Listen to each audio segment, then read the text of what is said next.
podcast joint with Ciara. Yo, what up? This is T-Money, and you are watching the T-Money podcast joint featuring Ciara Ross. Hey. What's up, world? We're here chilling, man, and we're going to be talking to some great people today. But what I do want to say is I want to say thank you. I want to say thank you, and we're going to get into that later on, but I want to say thank you to all the people for the year who have helped us. I want to say thank you. And we're doing really good, man. So we really appreciate you, and we're going to shout you out later. But right now, today's program is featuring one of someone that I admire, to be quite honest with you, because, you know, women really get a bad rap, and it's hard for them to actually, still to this day, it's very hard for them to accomplish their goals, especially business-wise, because there's so many people that are haters, you know, and they hate, and they just formulate mad hate, and they put blockages to their successes. But this woman here... But also, too, T, before you continue, just touch on that. It goes beyond hate in a sense, and maybe sometimes we need to have a little bit a different perspective. Right. I think women are unheard. Of and course. Until we start, it doesn't take until we turn into alpha women to then be heard, and then now we're labeled as something different. So that's a challenge that I truly believe, and I'm speaking for, you know, myself and women and a lot of this industry. That's something that I think a lot of people need to be mindful for. Because, you know, like we always say, you know, it's hard. Yeah, but a lot of the times, too, we're making it hard, and we don't listen. Well, it would help if you guys work together, bond together, you know, build a whole energy together, man. You make it hard on yourself because sometimes women hate on each other. Yeah. You know what I'm saying? Which is not a good look. But we'll get into that later. But let's focus on the subject at hand. True. This woman has done great things, and I want to salute her, and I want to invite her to the T-Money podcast joint. My girl, Ciara Moron. Yes. She's soared above all of that. Thank you. What's up, Ciara? How are you today? I'm good. Thank you for having me. Listen, thank you, both of you. Thank you so much for being here today. First off, I want to say that you're a Brooklyn native, right? Yes, shout out. BK all day, right? Every day. Right, and you went to Hillcrest High School. I'm bringing that up because my very good friend and family member, my brother D, he went to Hillcrest as well. Yes, that's my brother from Chillcrest. Okay. Oh, that's what it's called, Chillcrest. So we go back like that, Chillcrest High School. Wow. Okay. Anyway, but just to give him a shout out, my man D. Thank you, D, for actually linking us up, Gia. So, you know, I don't even want to like lead you in, because generally I usually lead you in and start talking about. So, Gia, tell me a little about how you started doing X, Y, and Z. You and a few of the other guests that we're going to be interviewing today have so many things that you're doing, right? And I know you've been working in the corporate world, which was difficult. I mean, I know you had, you know, we already just discussed blockages, right? So I'm quite sure you had a few of those during the time that you were actually working in the corporate world. I mean, we can discuss that, you know, if you want to, we can discuss that. Sure. But I really want to get into how you've taken over the cannabis community, right? And you set it on fire, right? So a lady in cannabis. Yeah, and which is amazing, because it's only a small percentage of women that are actually in power positions in the community, actually across the country. I mean, 20-some-odd%, right? And you know what you're looking at right now is, you know, something that's totally rare. So absolutely. So first of all, I know you worked for a couple of companies before you actually started doing.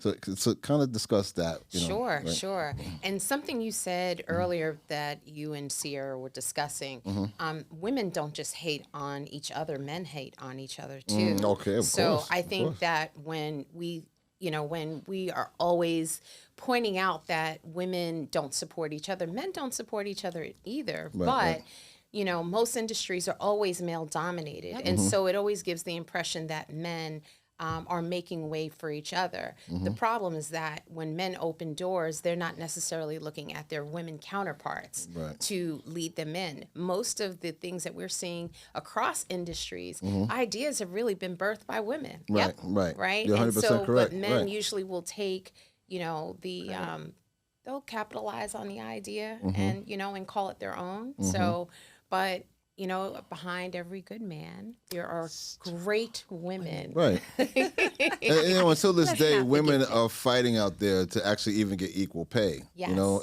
and as it relates to the same things that men do. You know, Absolutely. so I mean, it's been an ongoing struggle. But so to talk to me a little Yeah. about your industry. How did you even get into cannabis? Right. Because So- that's such a unique Right. industry, and it's blossomed and evolved throughout so many different years. Before, you know, back in the day, it was great, you know, groovy, all that. Then it turned kind of into a taboo thing. Then it's now legalized. Tell us all about that. Well, I loved what T Money said. He wanted to know where I started. So, again, a girl from Brooklyn. I came from a working class family. My father was a police officer, and I have to say that. I come from a law enforcement family. My dad was a New York City police detective. So he passed in 2008. So he wasn't R.I.P. to your aware dad. that R.I.P. to your dad. Thank you very much. question. But he wasn't aware of what I was getting into. But I always think about how he would feel about it, and I know he would be proud, right? I was going to ask you, do you think your daddy would lock you up if he was in narcotics? let me tell you something. question. I was in the closet for my family about me going into this industry, but I had to explain to them, like, if you actually followed my career, I haven't made dumb steps. I've made really smart strategic steps. And I was fortunate to have people behind me. So I worked for an international television and distribution company called the Fremantle Corporation in the early 90s. And so I got the exposure of corporate television and how that works. Oh, okay. And so again, the issues around women in leadership and minorities in certain positions. So I was there for quite some time. And then I got an opportunity to work at Goldman Sachs. And I will be honest, and so at the television company, I was director of promotions and publicity. And the opportunity to work at Goldman Sachs, I thought was just a stomping ground. Like, I was like, oh, I'll be there for a year and I'll come back to entertainment. And PS 15 years later, I was like, damn, that was the best education. Like, school could have never taught me what I learned there on Wall Street. It's real hands-on, so yeah. Real hands-on. Right. I honestly got to understand, you know, other than 10-10 wins talking about the Dow Jones, I didn't know anything about financial services in 96. But once I got there, I got full access to seeing how deals are done, understanding the true meaning of mergers and acquisitions, understanding about private equity, and just all of it, and realizing that a lot of us are not represented in financial services, especially at Goldman when I started in 96 in the media relations department, and I was the only person of color. I told them, I was like, I basically checked off a bunch of boxes for you. I'm a Black, Latina, single mom. So like, you're like, oh, we don't have to hire anymore? No. Like, there's more of us, right? Like, I shouldn't be like that representative. But I met incredible people there and I learned so much. So everything that I did before cannabis prepared me for cannabis. And so I looked at that as like my early education, unbeknownst to me, right? But that at some point in cannabis, we're seeing companies go public. We're seeing people having to raise capital and go to venture capital firms. And so having that financial background and working on the media side in financial services helped me to better understand what I was going into. That's incredible. So at what point, I know you were there at Goldman Sachs, so at what point did you say, I want to start my own business. You know, I want to do my own thing. Yeah. I mean, there was a transition at some point. Oh, there right? was. Funny enough, I was the spokesperson for the layoffs that were happening towards the end of the financial crisis. Right. Oh, okay. And so I was part of the downsize, which was kind of funny. How did you feel about that? Like, how do you feel about, I guess, being the spokesperson of people being laid off? You know what? It wasn't personal.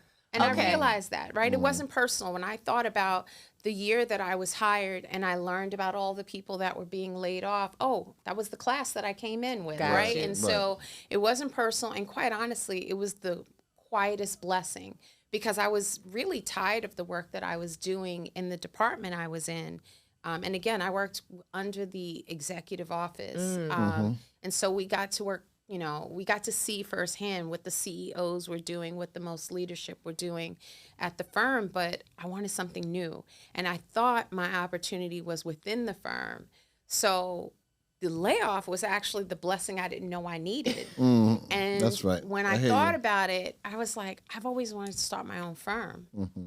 So why not do it? And so what's crazy is I formed my company and my registration says April 20th, 2012. Okay. Well, 420 in cannabis Yep. is like synonymous with the industry, but I didn't know in 2012. Man, to explain that to our viewers. So Why it's a 420? kind of like this, Secret holiday. Right. It's and I don't want to call it the high holiday because my Jewish brothers and sisters were like, that's not right. So anyway, Okay. it's the elevated holiday Right. for Okay. the industry, Okay. right? And so, you know, that's when everyone decides to smoke out and celebrate and, you know, observe the beauty of cannabis. So it's a national day of observation. Observation. Of elevation. For the world of cannabis, right? Yes, Shy, yes. Shy, you in the building? My man Shy, one of the producers here, he knows about cannabis, really serious. He's serious with his. Yes, you we're know? going to talk about it. No question. And But, so that's what happened, right? Right. So I didn't know forming my own company on April 20th, 2012 would actually lead me into cannabis. I just wanted my own firm.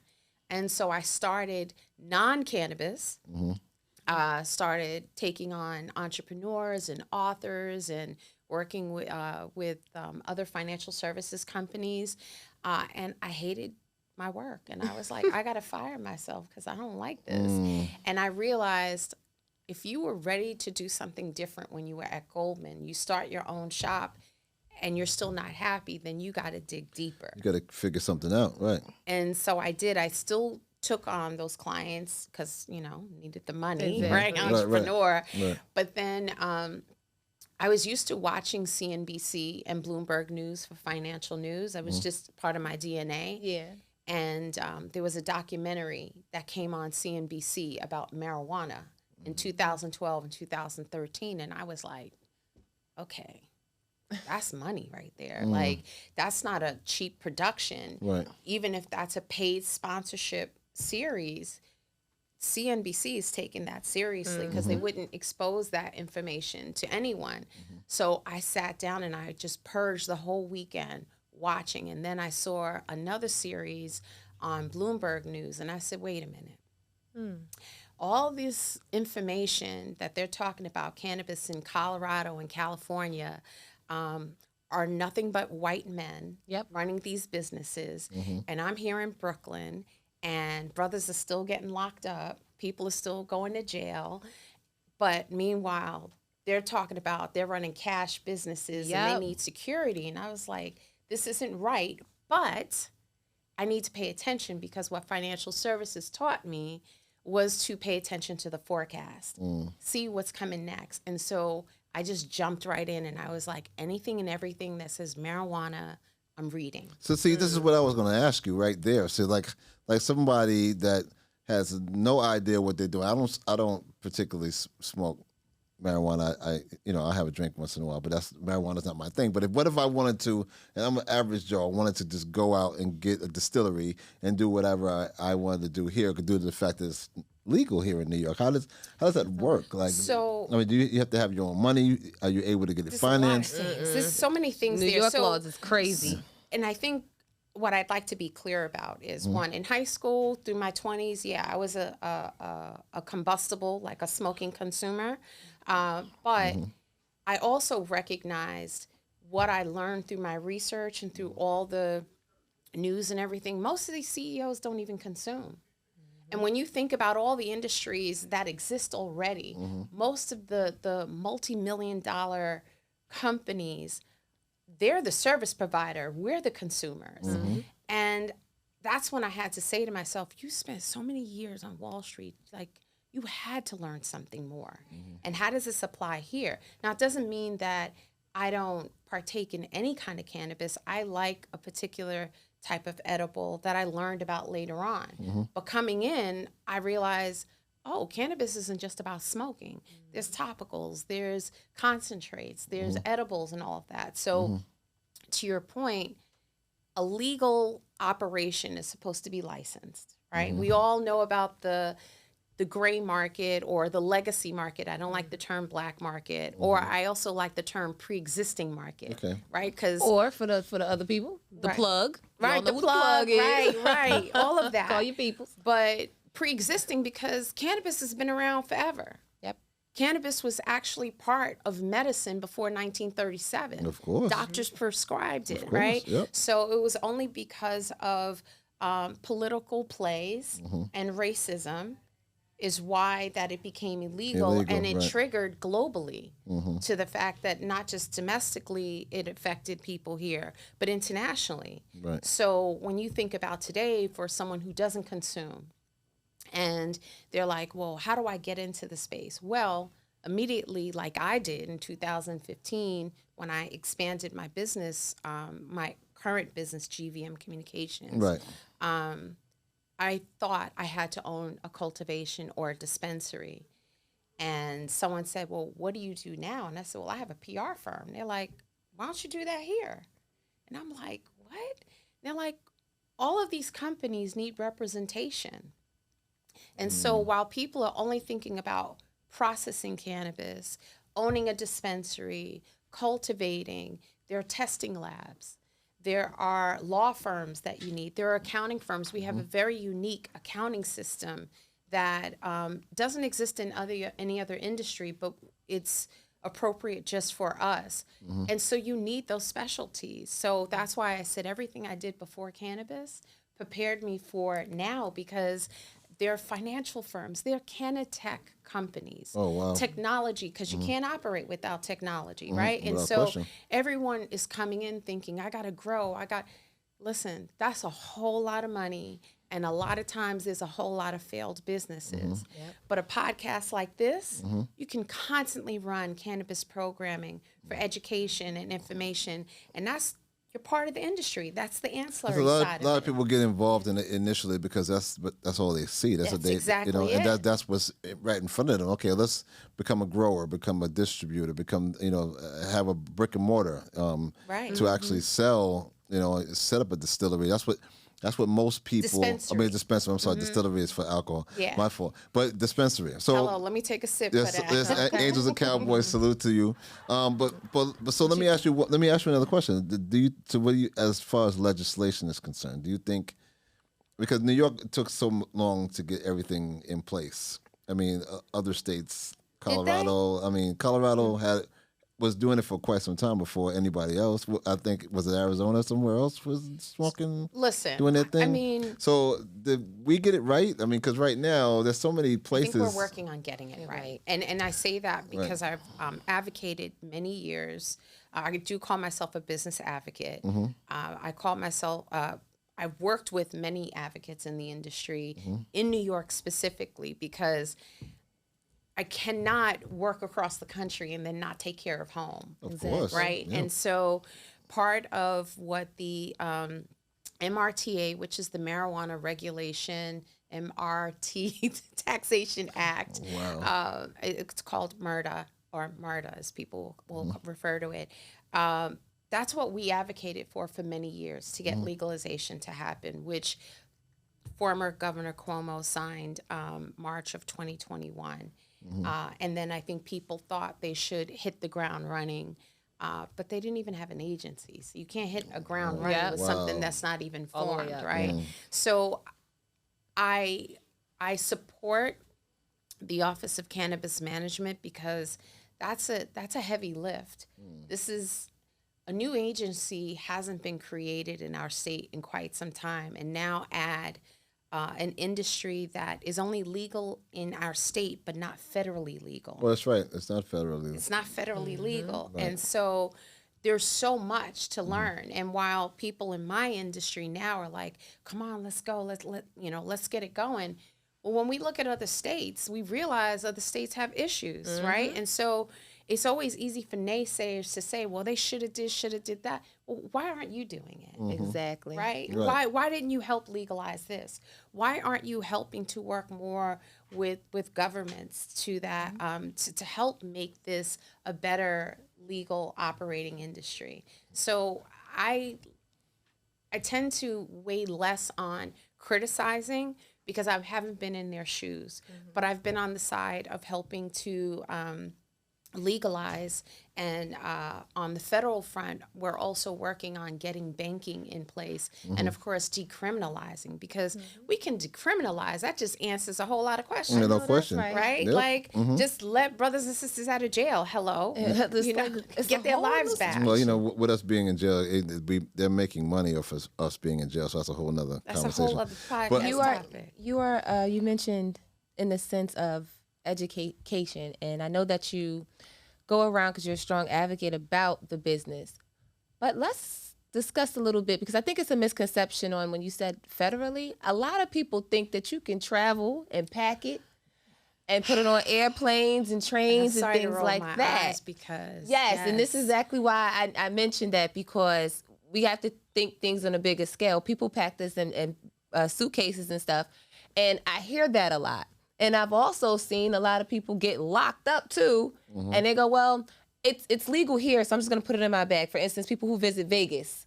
Well, yeah, you can't come back with a pound from Vegas. It will be federally illegal for you to cross a state line from one state to the next, because we don't have interstate commerce. So what happens in New York State is supposed to remain within the New York State border.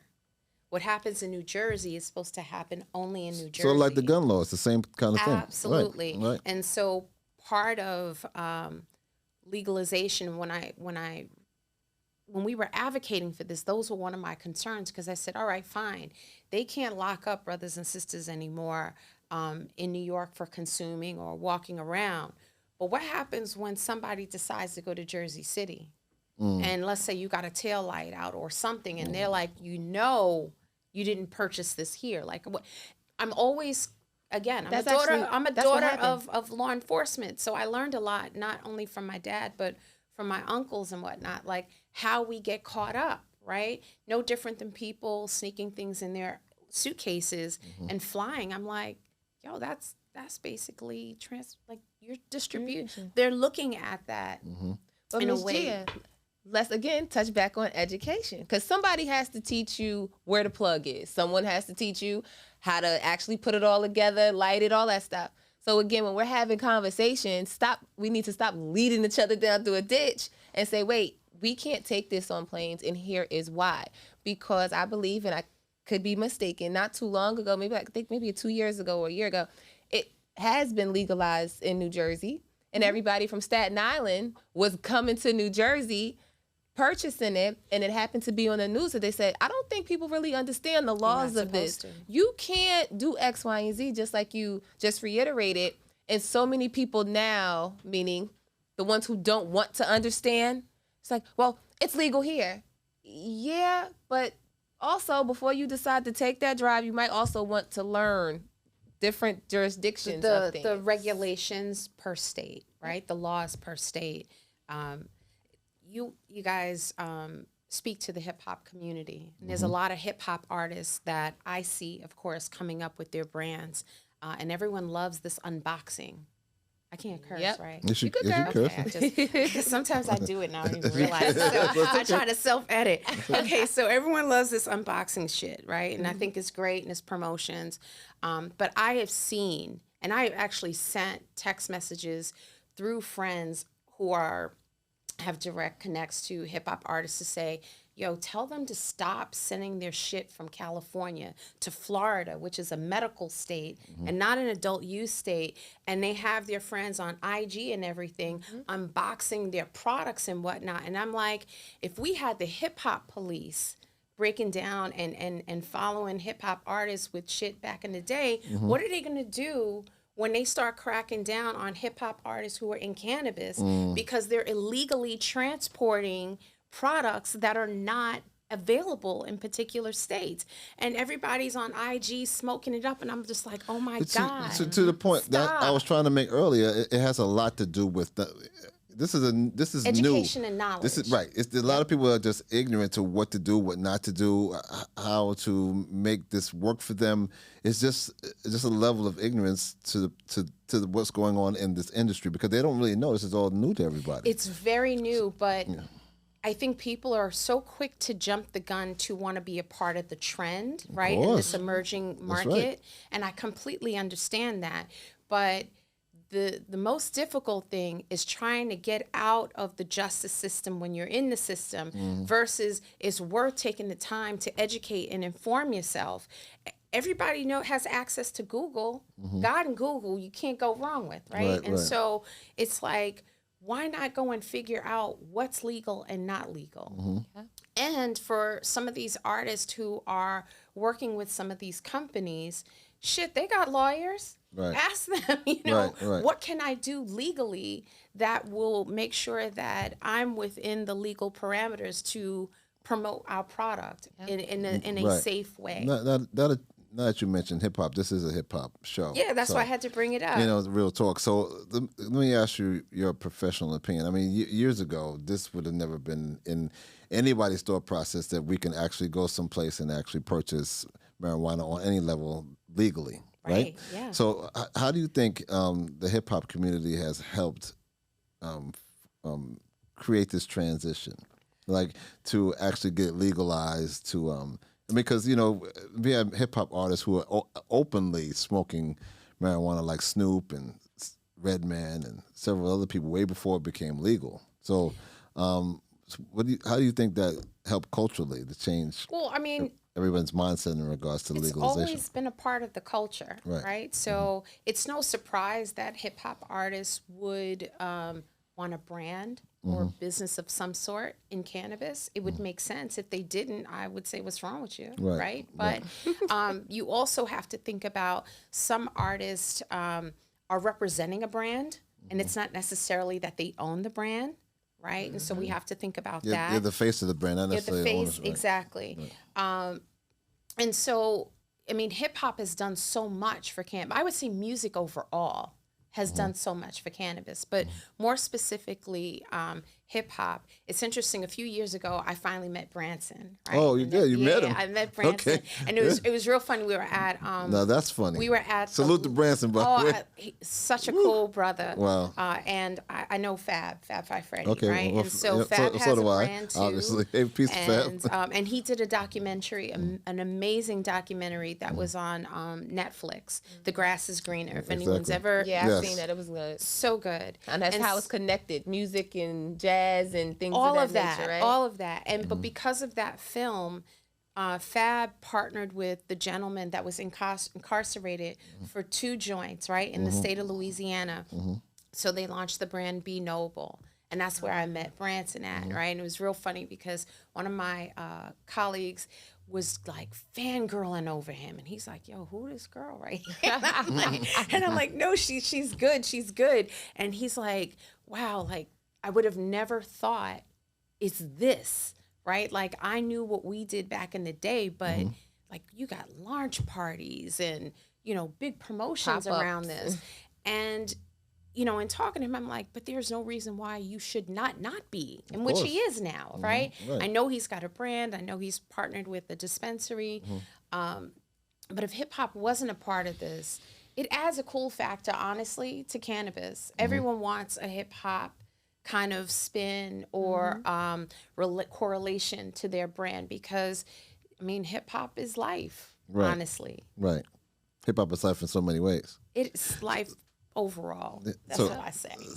so what's great about what you're doing, to be quite honest with you, is you understand all these things, and we need to. That's why you're on the show to a degree, because we need to be able to teach people who are trying to do these things what not to do, because it becomes scary. We know as a community we have issues as it is. What we need to do is to actually bond, come together as a community and work towards making sure that what we're doing, especially if it's something new, and honestly this whole thing with cannabis is very new and trendy, and we're going to jump on anything that's trending.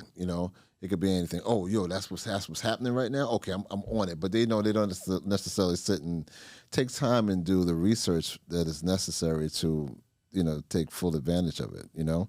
Can I ask you something? Yes, you can.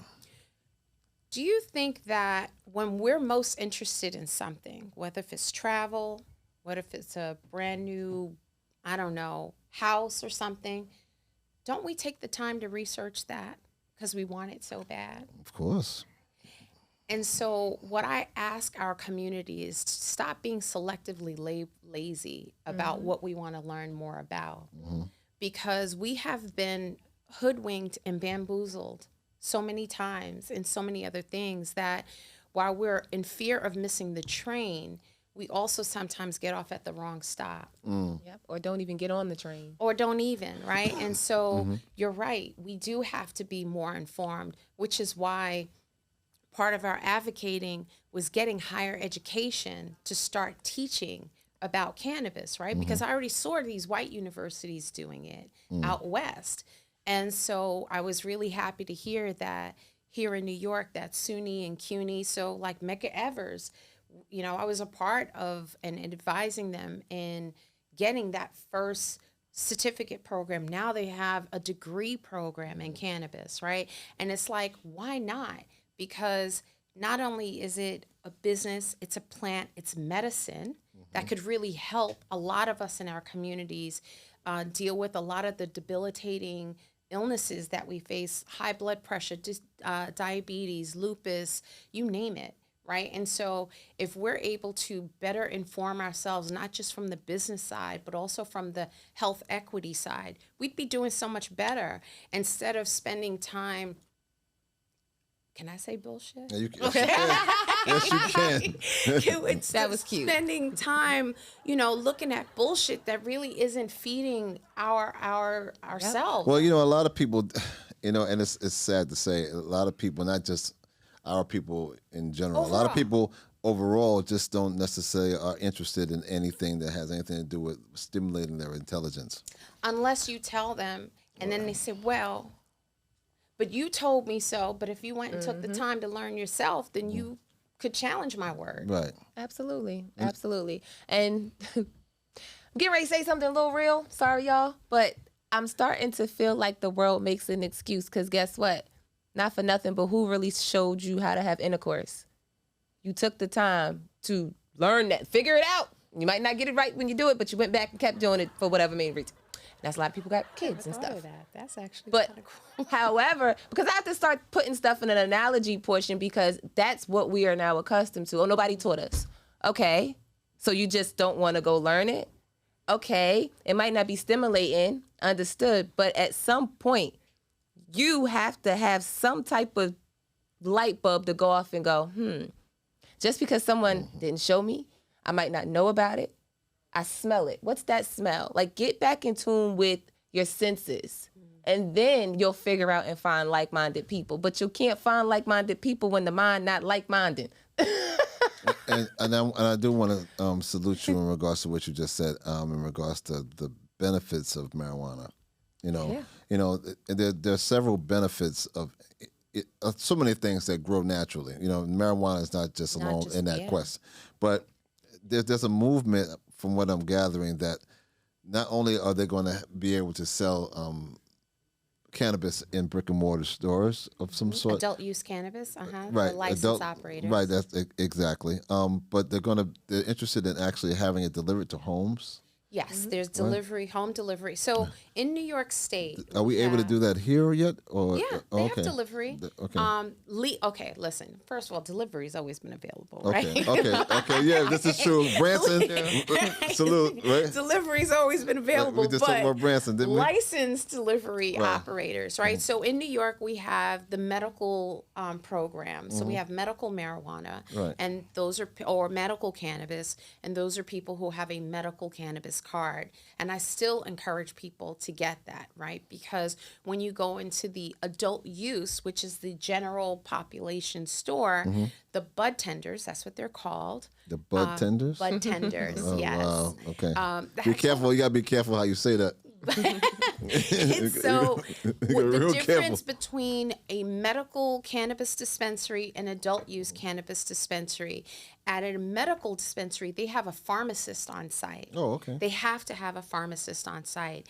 And those that are within they don't have bud tenders. They're called like, other service healthcare providers, what have you.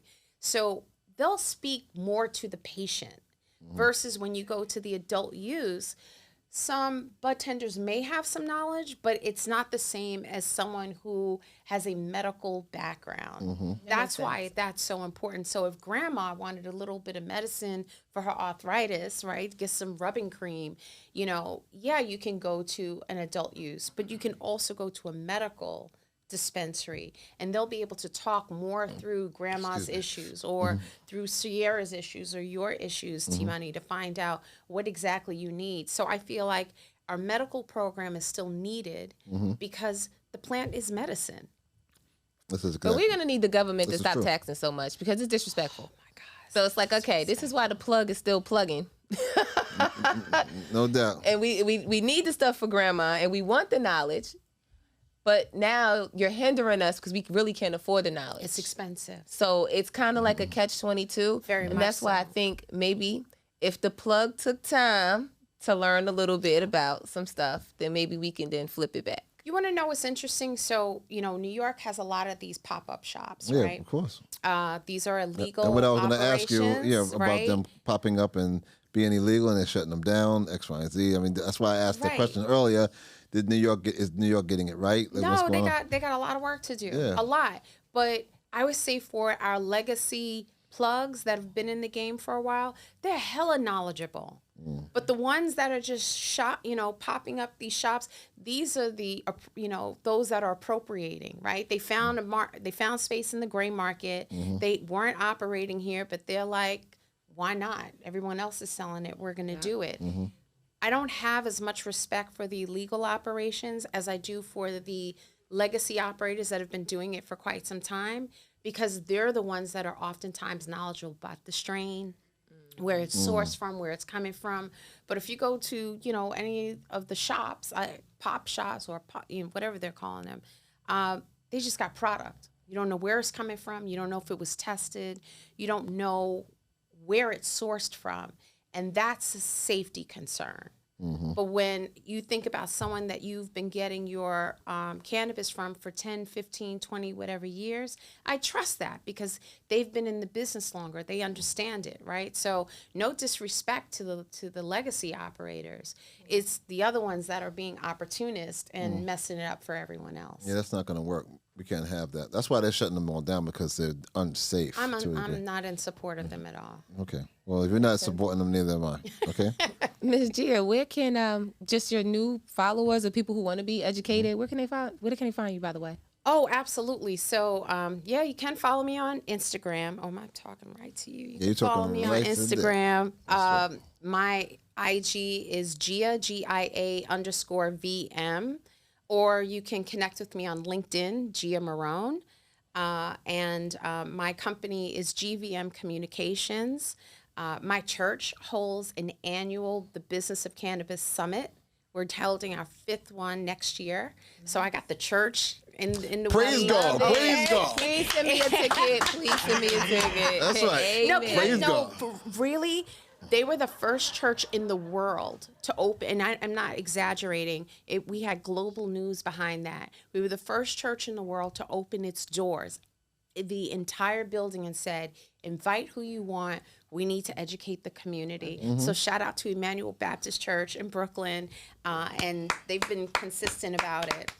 We need faith leaders to really become open to it, because part of what you said, the education, some people are apprehensive because of the stigma. Right. But when you get the church in, because that is the core of our communities, whether from the Black or the Latino community, it is the core. And so if we're able to bring them in and say, be open to this education, because it can save a lot of your congregation, whether health-wise or from a legal justice standpoint. Right. So, shout out to my church. I love it, and please let me know how I can help. Oh, please. I would love to come help, volunteer, as long as it fits the schedule. But I'm here for it. Seriously, I would love to be a part of that. Thank you very much for coming today. Thank you so much for having this conversation. Seriously, I really appreciate you both, because just like you said, we have to we have to educate people, and I couldn't think of a better way of sharing that knowledge than a platform like this. Yeah, So thank you so much. Maybe we'll have you on for part 2. Yeah, thank you for your knowledge and all the things that you do. No question. I'm y'all's now. We go together. That's right. I'm here for it. Yo, you've watched the Team Money podcast joint featuring Ciara Ross. Thank you so much to Gia Moron. She told me this to do my R right there. Moron. All right. Thank you so much. I appreciate it. Peace, love, and hair, grace. We out of here. 2 fingers. Later.